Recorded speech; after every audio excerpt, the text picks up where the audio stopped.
There's the theme music. It can only mean one thing. It's time for IMNSHOW, In My Not So Humble Opinion Show, or IMNSHOW. Yeah, I think I made my point there. This is where I like to go live with a number of things. It might be something that caught my attention that I want to rant about, or it might be what I'm going to do tonight, which is another live recording of the Nonfiction Brand podcast with one of my special guests. Well, I got a special guest for everybody tonight, and I've been able to meet this guy on his podcast, and we're going to talk about that. But first, I'd like to introduce you to the man himself, the man, the myth, the legend, that is Jay Franze. Hey, Jay, how are you doing? Sir, very good. How are you? Oh, I'm doing great. You know, it's summertime or in where I live, Wisconsin, USA, and that means the weather can be up, down, cold, almost snowing, whatever. Today, it was actually very nice, 75 degrees, but the humidity is a little bit up there, just a tad. So I'm not going to complain because it's certainly better than the last 6 months we've had. There you go. And we were right there with you today. Yeah, where are you located? Cincinnati. Oh, cool.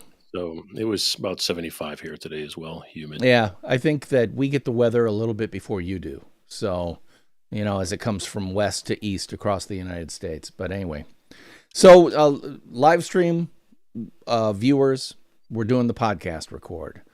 Podcast listeners, I'm going to be editing out this part and going straight into conversation with Jay. So, Jay, when you say that you are a leadership coach and speaker, I know that to be just a portion of what you are, but it's kind of a marquee that you put out there about you and your personal brand.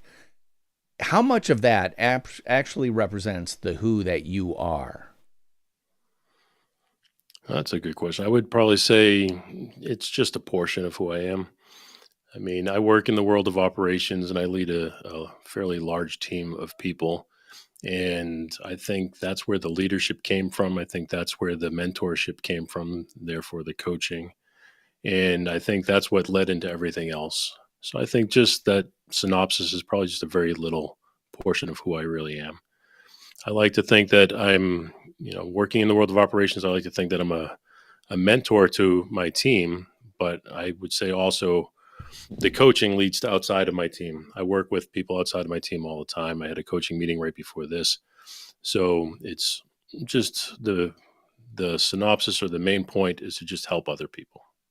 Well, I can certainly respect that. And I certainly respect you and thank you for coming on the Nonfiction Brand podcast so that you might help some of our listeners understand your unique point of view about all things whatever, because this show doesn't have an agenda other than to really get people to open up about what makes them tick, what they can offer to the world, and ideally what value they can bring to listeners of this podcast. And, that's why I definitely wanted to have you on, because we had a great conversation on your podcast. And one of the things that I was really impressed with is that in everything you just said, you were talking about leadership and leading teams, but it didn't feel to me like it was me and my team. It was more like I am of the team. I am behind the team. I am certainly directing the team, but I didn't get that blatant, I am the leader of the team thing. Is that true to kind of your style? No, absolutely. And it's funny because I just took over a new team. I have a new client, therefore I have a new staff that we oversee a large federal organization across the country. And by taking over this team, they're not used to me. They just met me for the first time. And I give them full autonomy to run their book of business. And it's something that they weren't used to. So they keep saying, well, what do you think I should do here? Or how do you think I should handle this? And my response back to them is, well, it's your team. What do you think? And we walk through the scenarios of what they think. And by the end of it, they're making their own decisions. And I think that's really what it's about, is empowering your team to make decisions. And then they should be, if they're going to go off course, obviously we want to correct them and coach them and walk through it. But most of the time, I think most people have the ability to walk themselves through a decision. Yeah, well, and especially if you give them the room and the grace to allow that decision to happen. And I've worked for all sorts of different teams, some that were driven by a lead singer of the band where everyone was expected to make them look good. They would take credit for the songwriting of that band, and I don't mean literal songwriting. Uh, I may have guitars behind me, but I'm not talking about that type of band. But they would literally take credit for every aspect of it, and they were parsimonious in not sharing the glory, the kudos, the plaudits that the work we did may have received. I think that's a huge miss. I think you're probably agreeing with that internally. And well, let me just ask you that question. Do you agree that leadership is not about taking credit, but it's about giving credit? No, absolutely. I don't take credit for my team and their actions at all. I always allow my team to take the credit, even when it's not 100% theirs. I want to give it to them. I want them to feel that appreciation, not just by myself, but by the senior leadership, the board members. I want them to understand why our team is successful. Never once do I ever go to my senior leadership, the board of directors, and say that, hey, this is because of something I did. It's because of what my team has done. My team has been able to make this successful because of the effort they put in over here or over here. I think that's really more important than trying to take the credit for myself. I think everybody realizes it's a team effort. Everybody knows who is going to take the fall if the team does something wrong. So I don't think there's any need to point out, hey, this was my idea, or this was my thing. It really does come down to a team effort. And I've had team members in the past, not at this organization, but at the past, where they don't believe that you're giving them credit. They don't believe that you're allowing the team to shine a little bit. So I think it comes with transparency, and for you to take the time to be transparent and include them, tag them on an email where you're sending off to leadership to say, how great the project was and why it was great, or allow them to participate in a conference call so that leadership can get to know your team, not only give them credit, but get to know your team. Because the only way those people are ever going to move up is if you coach them and you work with them to move up in the organization. So if you're the type of manager who doesn't give your team credit, doesn't include your team on the conference calls or with the board of directors or whoever else the senior leadership team might be, your team's never going to have the ability to move up because they're just not going to know who they are. It takes somebody to be your champion. I had a champion at one point, and I think it's important to be the champion of others. Well, that makes total sense to me. But then again, I, like you, I'm in the Midwest. That's the way we roll in general. There are plenty of people who are narcissistic or me oriented where we come from, but it's not as bad as places like Texas or California or New York, to be honest. And that's in my not so humble opinion. But I think you know what I mean, which is, well, I wanted to put it this way. Your leadership style is clear, it's confident, but it's also on the softer side of Sears when it comes to volume. It's a little bit more what I like to call big dog doesn't have to bark.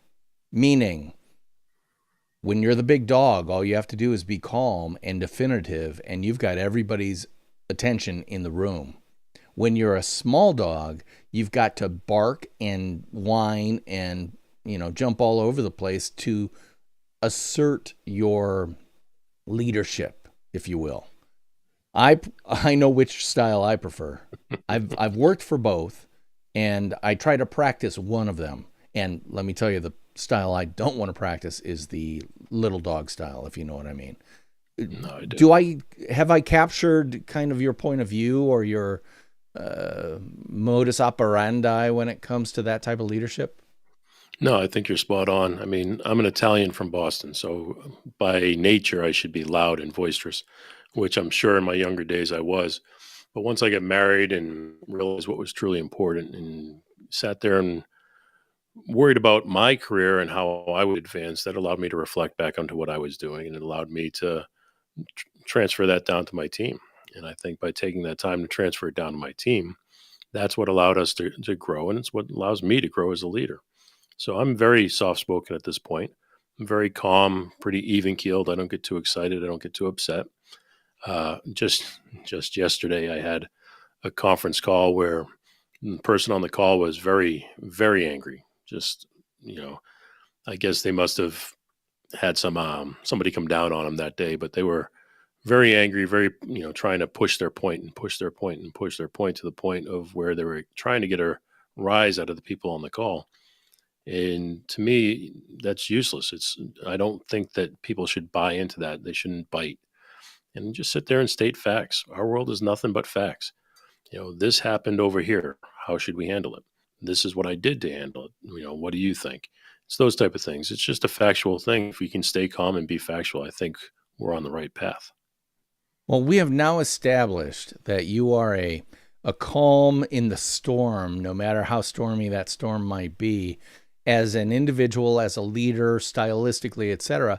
And yet, I see you creating a very effective, very awareness-oriented personal brand that perhaps belies what I would almost point to as a certain level of calm or taciturn, not shyness, but just kind of, I'm not going to scream at you.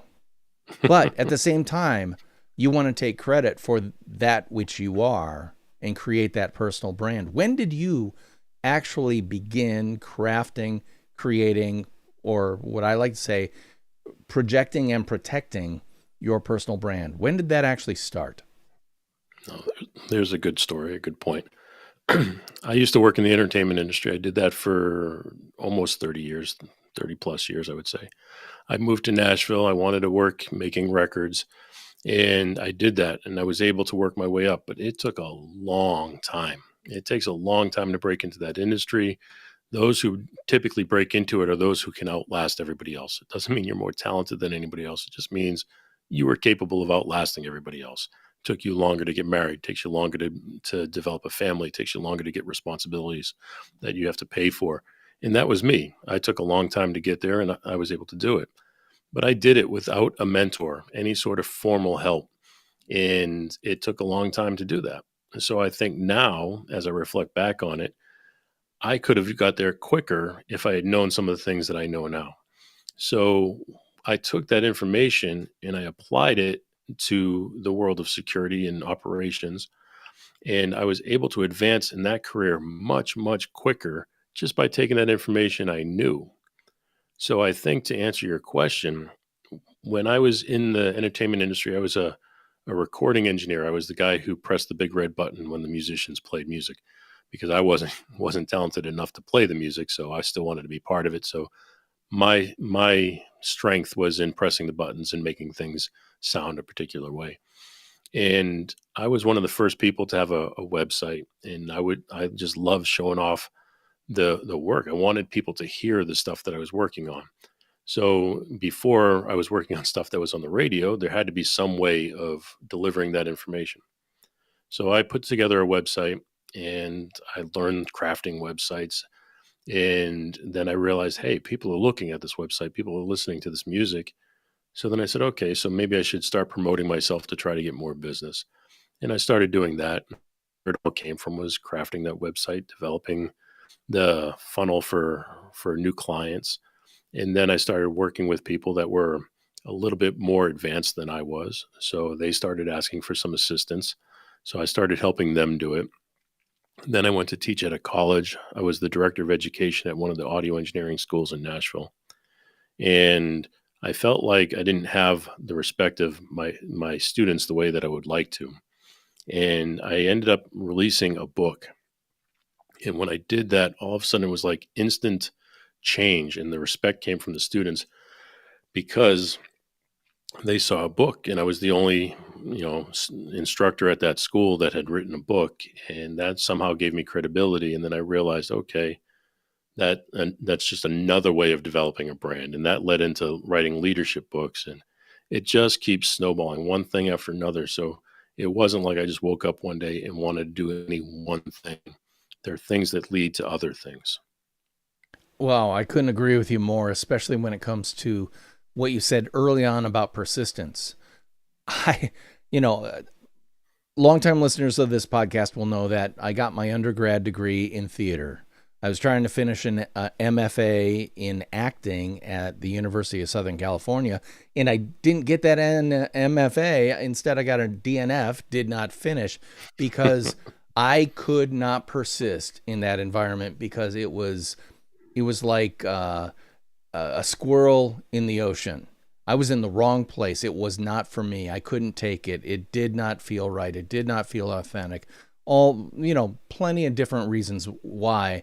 But the main thing is I did not persist, and instead shifted to something that was more completely aligned with my talents, my background, my possible future. Do I miss it? Heck yeah. But am I here now because I made that change then? Absolutely.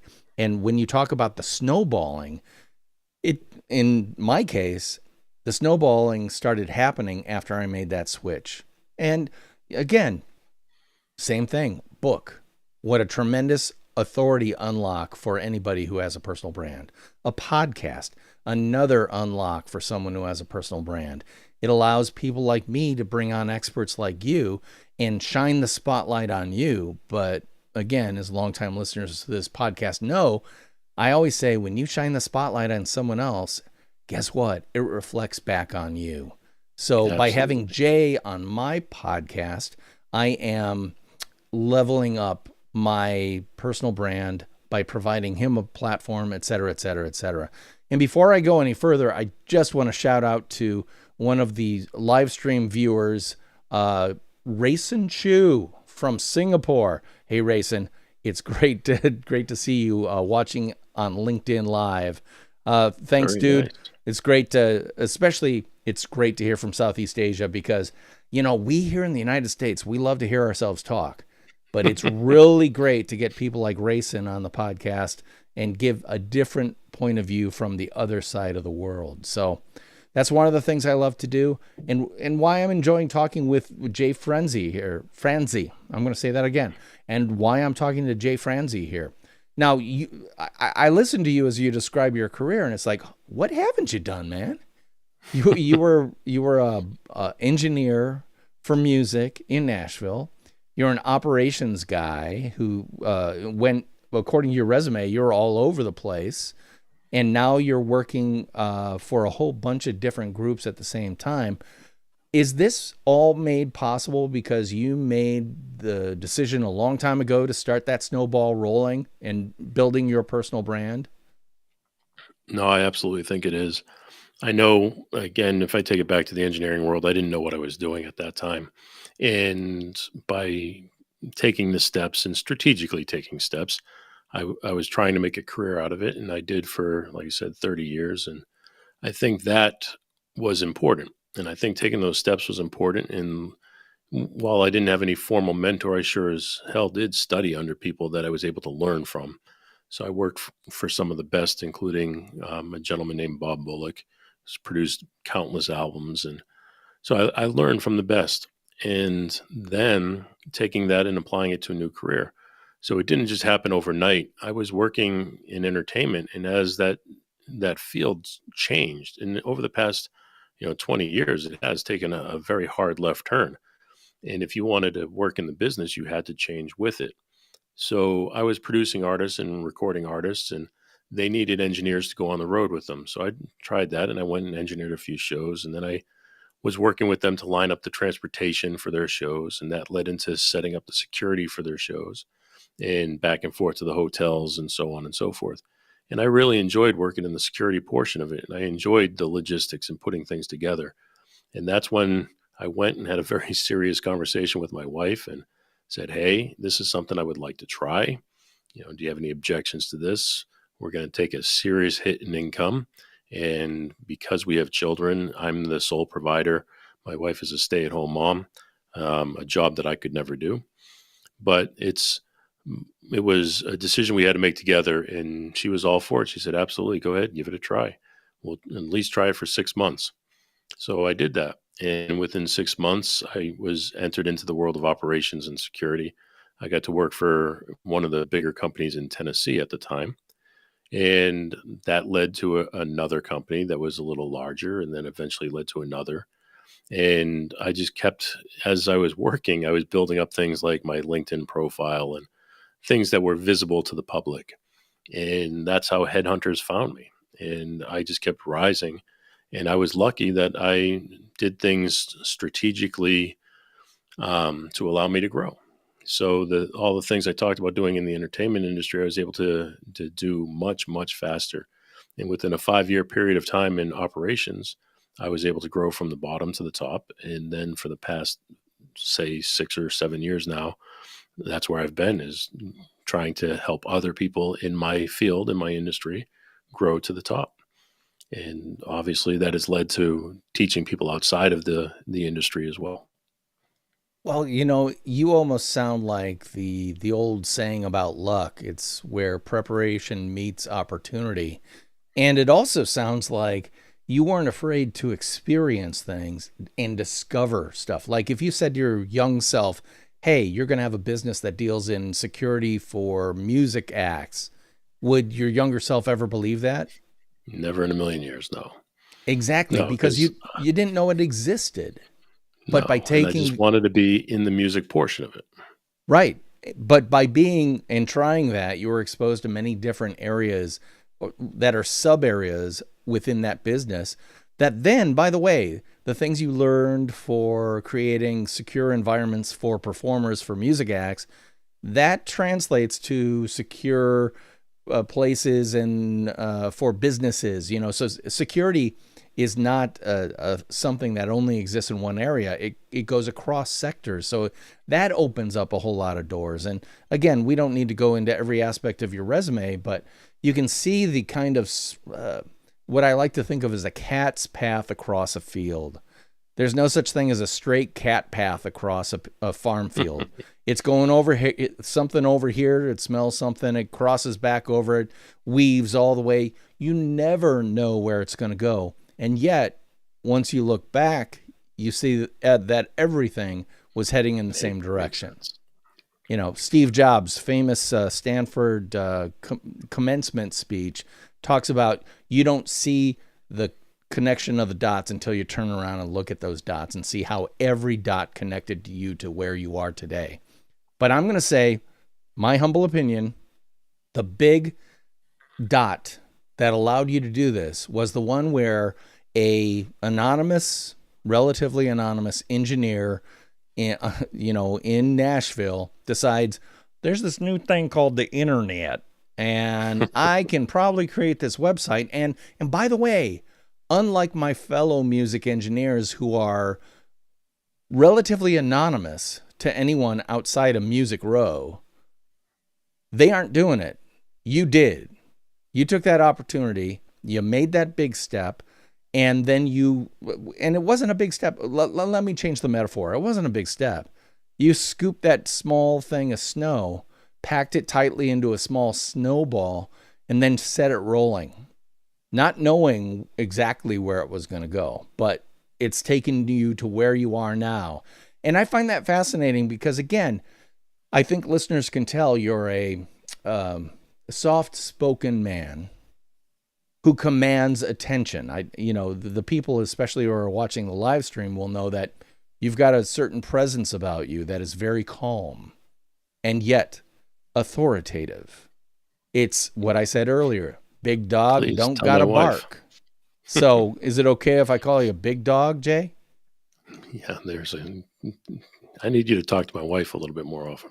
Yeah, well, exactly. Hey, there's a reason why people who actually have healthy and yet in check egos are that way. And it's that they have fantastic partners who continually let a little bit of air out of the balloon so it doesn't get too big. She smacks the dog with the newspapers. Yeah, exactly. Before we go, I want to let you have the opportunity to tell listeners about your podcast and about where they might be able to engage with you if they were interested. Tell everybody about Franze and Friends, your podcast, but do you also have some social channels that you frequent more often than others? Sure. So let me get this straight. We have to go. Well, all right. We can go as long as we want to here, so don't worry about that. You just keep going. All right. Yes, Franze and Friends is the podcast that you were so gracious to come and join us. It is a leadership development podcast. It's a talk show similar to this. We try to have fun with it. We bring on people who are leaders in their industry, and we ask them to share their tips and tricks and secrets in order to grow in their career. And I think those tips and tricks and the secrets, as we call them, apply to any industry. So, just as we're talking here tonight, the things that we're talking about can be applied to any industry. Things I learned in the entertainment industry still applied to the world of operations and the world of security. Things I learned in operations apply to any other industry other than security. So, that's the type of stuff that we share on our show. Be happy to have any new listeners. And if you do join, and please let me know where you came from. That's, definitely something I would appreciate. And then as far as social channels, you can find anything you need to know about me on my website, which is just jayfranze.com, JAYFRANZE.com. Well, and let me tell you, the Franze and Friends is a great podcast. You should definitely check it out. You can get it anywhere fine podcasts are free, right? That's true. Yes, sir. All right. So it's the usual suspects: Apple Podcasts, Google Podcasts, iHeartRadio, Spotify, blah, blah, blah, blah. You name it. Just search for Franze and Friends, FRANZE. And that's Jay Franze. Well, Jay, I do want to let you go tonight. I really appreciate you coming on the Nonfiction Brand podcast. I would love listeners. Oh, yeah, absolutely. I would love listeners to never forget. It's really helpful for you to like, subscribe, refer other people to the Nonfiction Brand podcast. And if you really wanted to be a friend of mine, give it a review, an honest review, wherever you get this fine podcast for free, because that really does help other people find it. Well, that is going to wrap it up for this week on the Nonfiction Brand podcast. I want to thank you again, Jay, for being on the Nonfiction Brand podcast. And to all the listeners out there, I'll be talking at you again. Oh, let me say that again. Sorry, I screwed up my outro. As always, I'm your host, DP Knudten, and he is Jay Franze. And I'll be talking at you again next week. Bye-bye. Okay, so live stream viewers, we're done with this podcast record, but that doesn't mean anything, because we can continue the conversation as long as we'd like. I do want to say, Jay, thank you so much for coming on and sharing your time so graciously. And do you got anything cool going on that people should know about? Well, I'm traveling around the country right now. So, depending on where I land, it'd be great to have people come out and say hello. Combining a few things together. I have clients across the country, but I'm also doing a book tour across the country. As you know, Miss Mindy and I just released a new book. So we're trying to support that, trying to go places where we can. Oh, we should have promoted that. Well, let me do this, because no, it's there. No, it's on the website. People can see it. No. I'm gonna actually edit this into the podcast when I do the edit. It's not a problem at all. Jay, I understand that you're going on a book tour. Are you serious? You got a new book? Yes, sir, I do. The Ideas of Leadership. And what's it called? The Ideas of Leadership. It is a book that I wrote with my co-host, Miss Mindy Joe. And what is it about? I mean, obviously it's about leadership, but can you give us a little bit of a preview about some of the contents of it? Oh, absolutely. It's just a book about our ideas on what we think leadership should be. So it's anything from, mentorship to authenticity to just leading a team and what it takes, and the self-awareness and self-reflection. All of the key leadership points, but we put our own personal spin on it.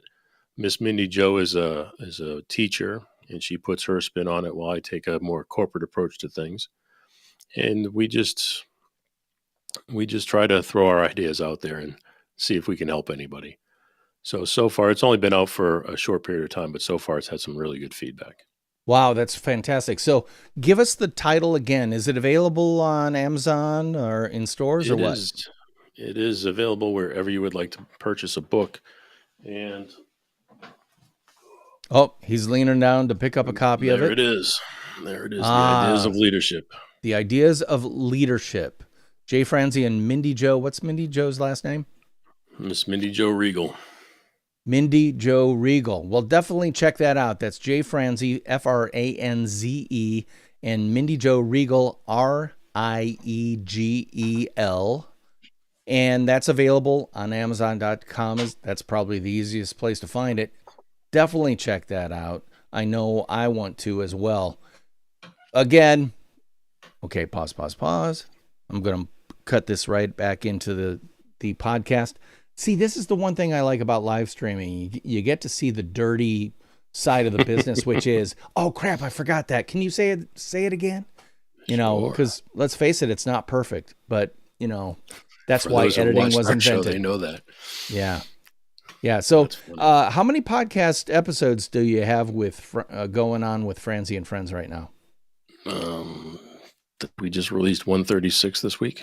Yeah, good. That means you're serious about it. You know, yeah, definitely. Yeah, this week was 198 for me. One a week, every week for going on past 4 years now. I never thought I could do that. You talk about your snowball. When I first started this podcast, I had done one podcast with 40 episodes for my first book, and that was very directed towards that first book. This one, it's designed to be open-ended. I never thought I'd be 4 years or in year 4, let's put it that way, of doing something like this. But guess what? Never underestimate what can happen when you find something that you may be kind of good at and you enjoy.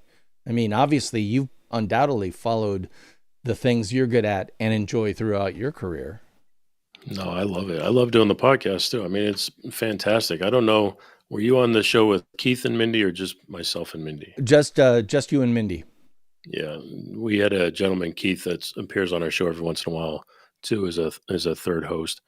And he does, television and live stream broadcasting and so forth. And we've done a lot of work together. We used to teach at the college together, and we've done a lot of things together. And this was supposed to be a television show back right before COVID. And like everything else, when COVID hit, we had to find a way to repurpose it. Yeah. So we repurposed it to live streams. And honestly, I think I have more fun because we get to do what we want, where at the beginning we had to do what somebody else wanted. Exactly. We live in a time where the means of production are now in the hands of the proletariat, if you will. I'm all for that because I love getting things done my way. Just saying. Well, anyway, Jay, I want to let you go. I want to thank you again for being on the podcast and the live stream. And for live stream viewers, you know what happens every time you hear that theme music, which sounds a little something like that. It means I'm going live with another edition of IMNSHOW. That's it for tonight. I will see you next time.